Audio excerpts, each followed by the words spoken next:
This performance is 11 postures, and this array of images are sourced from a group of artists and people who live in New Mexico. What I did there was I introduced the history of the Underground Railroad quilt codes, and through my Insurgent Learning Workshop, these individuals recontextualized that history of resistance and created new codes based on their localities and narratives of fugitivity that exists in their midst. And so each of these codes represents an image that represents solidarity.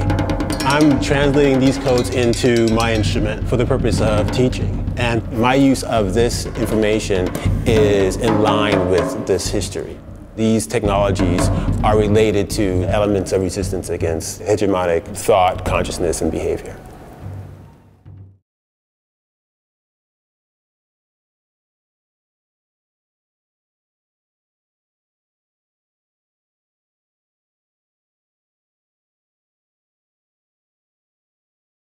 Tell me about your brand. So this sign is intended for people migrating through the deserts of southern New Mexico, going northward, and this addresses the fact that there's very little water in the desert, and we're putting up signs to indicate the availability of fresh water for the migrants. And that resource is symbolized by a circle that represents water. If there was food, there would be additional symbols.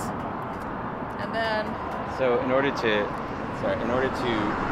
kind of misdirect anyone trying to determine how to disrupt or otherwise taint the resource for people, we put a bunch of different arrows in order to indicate, hey, these are directions, but in actuality these are what's telling you the direction, which is through here. So you're going northwest for 4 miles.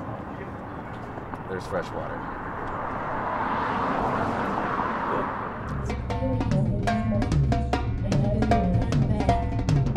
The ideas of creating a project in which non-musicians have absolute agency was an opportunity that I didn't want to miss. Brexit had just happened and Trump had just been elected. I was really thinking, what's the point of doing all this experimental music now? The world seems to be falling apart. And talking to Marshall about his practice and about how the music and the art and the politics were so intricately entwined, it gave me real kind of hope. What I wanted to introduce with this project was a practical philosophy of art making, a methodology with a series of Insurgent Learning Workshops.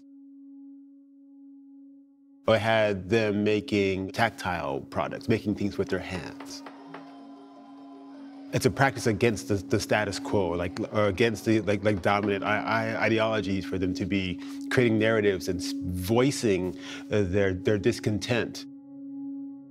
I wanted to call back this idea about status quo as my enemy, as the status quo would erase me, or the status quo would erase my humanity, in the way that we experience it in America, or we experience it, or these ladies talking about the status quo of their lives. Why can't we all make our own patterns, beautifully crafted together from our diverse and rich backgrounds?